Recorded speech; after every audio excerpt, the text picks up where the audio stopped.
Happy Monday, everybody. Welcome once again to another episode of Marketing and Mindset with America's Supermom. So, I want to start by wishing everyone a wonderful, fantabulous week. And today we are going to be talking about priorities. So, a little bit about me again is I am a mother of 15 children, and I love being able to share strategies with everyone because. There was a period of my life, 13 years to be exact, that I struggled with depression and people pleasing, no boundaries, no self love or care, a number of things that just weren't working out. I was unfulfilled, and now I am all about empowering moms and women with strategies so that they can live their life with a smile instead of stress. So I'm excited to be here today because today we are going to be diving into priorities. And a lot of people attribute priority conversations around time management. And this is something that we're very familiar with. There's not enough hours in the day. How can I get it all done? It seems like the weekend just flew right by. I didn't get a chance to enjoy it. All these different things come up as a result of us being able to manage our priorities. So when we think about time management, time really can't be managed, right? It's everlasting. It just keeps on. It's endless. If you think about loved ones that have passed on, it is really life continues to go, right? The days change, the seasons change, even though I'm wondering about those seasons. It's like winter, summer, all in the same week. I don't know. You go figure. But that is about what life is about. Life continues to move, whether we are cognizant of it or not. So it's important for us to think about how can we navigate through a lot of these things that we can't control. I know we can't control the weather. A lot of times we can't even control our kids, let alone anything else. So we're going to be diving into priorities and how that looks in our particular situation. So I have some slides and we're going to add them here so we can kind of go over some of the processes that are necessary. So it would help if I had them at the very beginning. So, some of the bloopers that go into preparing for broadcasting. So just bear with me on that. So, when we think about managing time, if you look at this slide, there's so many things that are going on in our head, right? That we may not even be talking about, but it's still there, right? It just is like a lingering thought process. And so for myself, thinking back to when I was dealing with depression, my mind looked like this all the time. I didn't really take the time to get those things out of my head, to put them on paper, to really calm myself. It was like this constant buzz that was continuously playing. And when I would try to go to sleep, it was there. When I would wake up, it was there. All throughout the day, it was there. It was this nagging feeling like, am I forgetting something? How am I going to get this done? Who do I ask for help? I mean, do I need help? Why am I asking for help? Shouldn't I know how to do this? I mean, a number of things, right? And so when we think about the time, this is what makes us think, man, there's not enough time to do it. So imagine, I guess I can use myself as an example. We're thinking about um, laundry. You know, I still have 10 kids at home. So if I didn't get laundry done, I'm thinking, what is wrong with me? But I only have one wash machine and one dryer. You can only put one load in at a time. But in my mind, I'm looking at all the things that I have to do. And it's like things aren't working fast enough. I'm not working fast enough. That was my mindset. But when you begin to think about your priorities, right? You begin to figure out what are some things that you believe are the non negotiables. So we could come up with a great long checklist of all the things that we would love to do, right? We would love to travel. We would love to work on a project for an hour and love to go to the beach and love to do all these other things. But we have to determine what are the priorities in order for that to happen. And so this really can go into goal setting, which we've talked about in the past. But when you think about your priorities, how do you determine what is a priority, right? That's the first step. So a lot of times your priorities need to be in alignment with your goals. So this is goal setting is the first step, and then we determine the priorities. So for example, if I decide that I want to go to Florida and I want to enjoy this beach, or if I want to go to Puerto Rico or to Greece or any other place related to being at a beach setting, when am I going to go? Who is going to go with me? Am I going to go alone? How am I going to travel? What date do I have in mind? How much money is it going to cost? All these things determine our priorities. So if we're really just narrowing it down to this beach scene that I want to be able to enjoy in person, okay, when am I going to travel? And that type of thing. Who's going to watch my kids? That all those things we have to think about. So that begins to determine what your priorities are if the goal is going to the beach. So we go from there to determine what's the priority. I have to establish a date. I have to make reservations. I have to get a rent a car or whatever, all the things that go into travel. So this is how we can determine what our priorities are. So we need to know, how does that look in everyday routine? So even though we may have a goal that's long term, such as going to the beach or whatever, right? We have to determine what are the things that we need today in order to make that happen. Now, if you're not leaving for 3 months, of course you can't travel today. But what are the things that you need to do to lead up to that? So, for example, if you decide you're going to be gone for a week, what workload needs to be complete before that week vacation so that you can enjoy it? Do you need to train somebody to do what you do? Do you need to hire some extra staff? A lot of people forego vacations because they don't have someone to work in their absence, or their business is not set up and designed in such a way. So a lot of people may feel like, well, um, I really can't trust anybody to do it the way I do it. And they never train someone to do these things. And it ends up to where they're left with only one knowing everything that goes into their business, and they never get a break. When they're on vacation, people are calling them, they're checking their emails, and they're really not able to relax. It's like a working cation, where you're working, not at home, and then you get even more frustrated because you're not in your normal places trying to conduct business, and it's just a big mess. It's really not a vacation at all. So when you think about priorities, for those of you that may be solopreneurs, this may be a time that you might invest in a month worth of VAs that could possibly do different parts of your business, so that when you do go on vacation, those things are handled and taken care of. So it could look like for the last month, you are working on training people to do what needs to be done for that week or so that you're out of town. So you may not have a VA all the time, but maybe this is something you invest in for your vacation. So there's so many different ways that you could think about it, but it's that clarity you get once you determine what your priorities are. So, and with all that being said, the most important priority is yourself, right?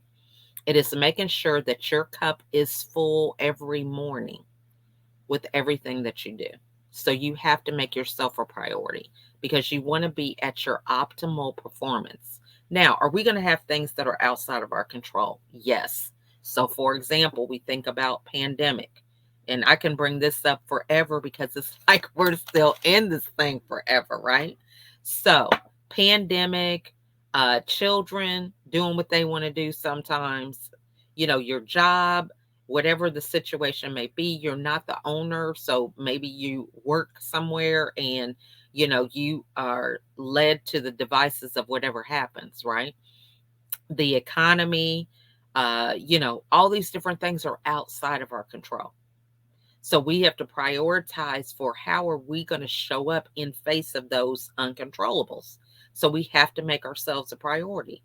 That involves getting enough rest, having a plan, creating a support system for times when things get out of control.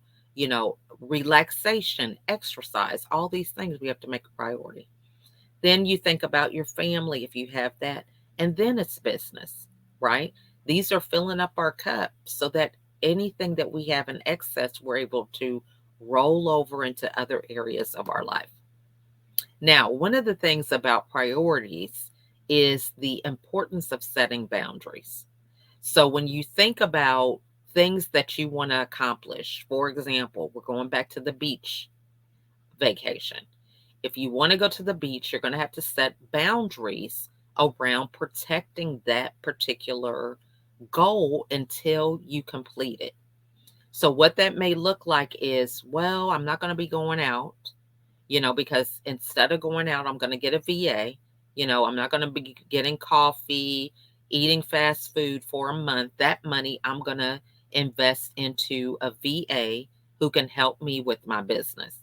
So when you decide to do that, you're able to think about different ways that you can afford it based on a boundary. So you know that this person you can afford to pay because you're not going to be eating out and you're not going to be having coffee at Starbucks and all these kind of things. You're going to invest into your business, and that's a boundary, right? It could also look like, well, I've got this big project. I have to have it complete.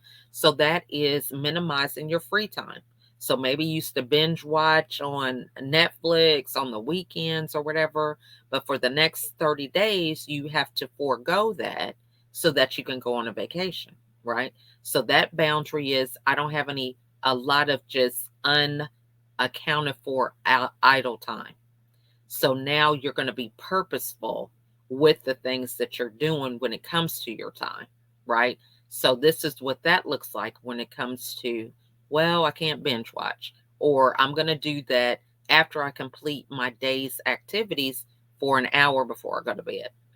It's up to you and how you want to configure that, but it is setting a boundary for the things that you need to get done, because the truth of the matter is nobody can read our mind. So, although we may have other obligations that we have to take care of, no one is the wiser unless we tell them.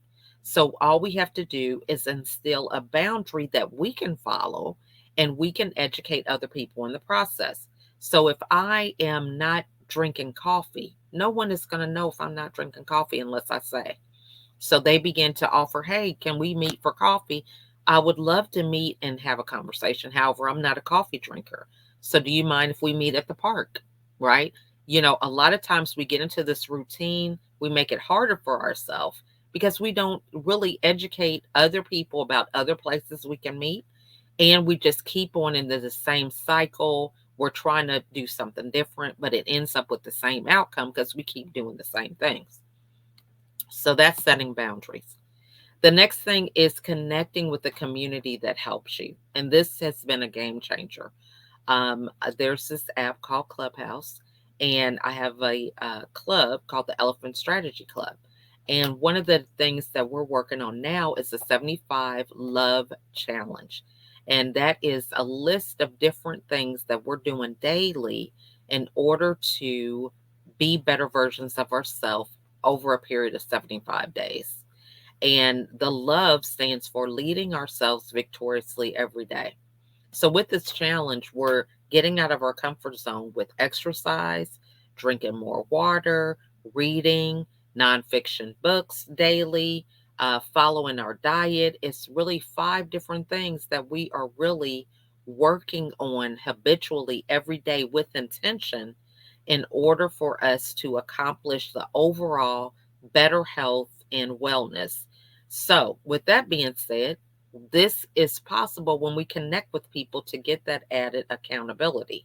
Determining what the goal is, and then connecting with people that may be like minded with that particular objective. Now, a lot of times we run the risk of thinking because we have a goal that it has to be perfect, right? I can only connect with people that want to do this and do that. That well and well may be true. However, we expand beyond those limitations and understand that connecting with people is about us choosing how we want to show up for ourselves.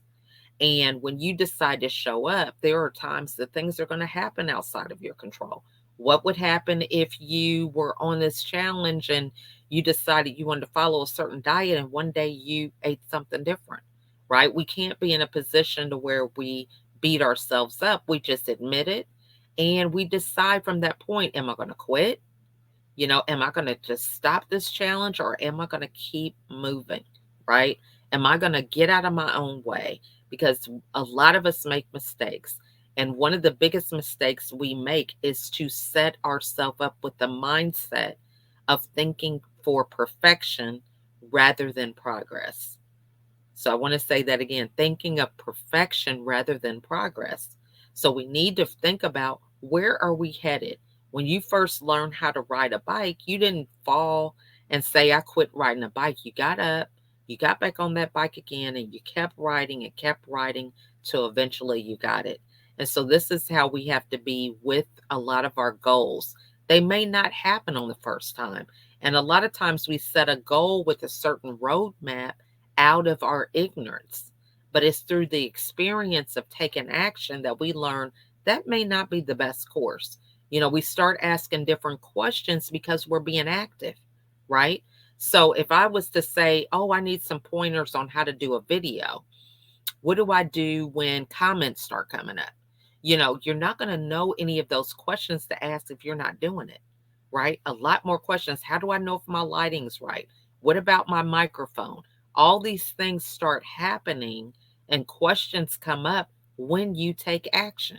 So if you connect with people that get you out of your comfort zone so that you can start taking action, this is where you get the support necessary to keep moving towards your goals and aspirations.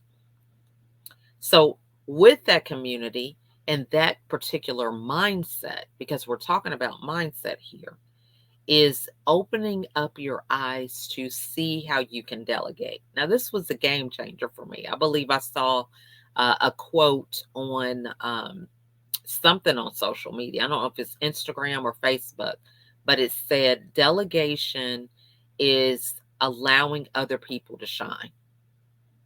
And I thought that is powerful because a lot of times we don't delegate because we think, well, they're not going to do it the way I do it. Or, I'm responsible for the outcomes. And it comes back to control. But when you delegate, you really empower other people to be able to bring their best to the presentation, to the project, or whatever it is that you're delegating. And so we allow them the ability to do this when we delegate. And so oftentimes we have used this as a control mechanism, but really it can work so much more advantageous for us if we think about it as the other person shining. And so we can begin to ask different questions. Do you feel that you can handle doing posts on Instagram for me? Right? We begin to be specific and ask them questions so that they can be empowered to be the best version of themselves. That's a different conversation than really trying to think about what you want when it comes to social media, but not asking the right questions. Is this person capable? Is this something they enjoy doing? Are they passionate about it? Are they allowing me to kind of get passion from it? You want to delegate to people that really have a hunger and a thirst and a passion for the things that you're delegating to them, right? So if I had someone who didn't feel comfortable being on camera, why would I delegate them to doing a video for me?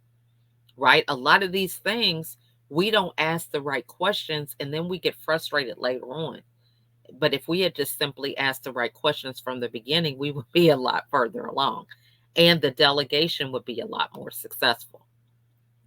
So, one of the things that we think about when it comes to delegating, getting our support, having these priorities is the patience and seeing the results.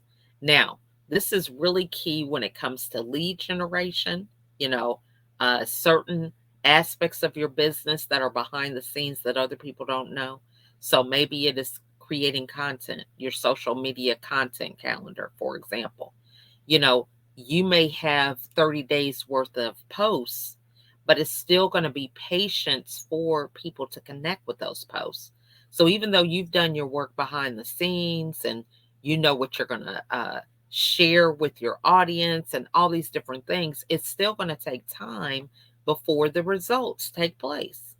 And so we have to have the mindset of understanding that it is best to have patience so that we can analyze our work and see how that's working for us. If it's being positive, negative, are we headed in the right direction? Taking that time to reflect and understanding that you can't plant a seed today and expect a harvest tomorrow. It takes time. There are time for things to be accomplished. And then the last thing is thinking about the growth being in the journey. When we establish our priorities, it's not always the final destination, but it is the journey to that destination that helps us grow. If you're someone who is a marathon runner, okay, as you prepare for that marathon, you're going to start eating differently. You're going to start sleeping differently.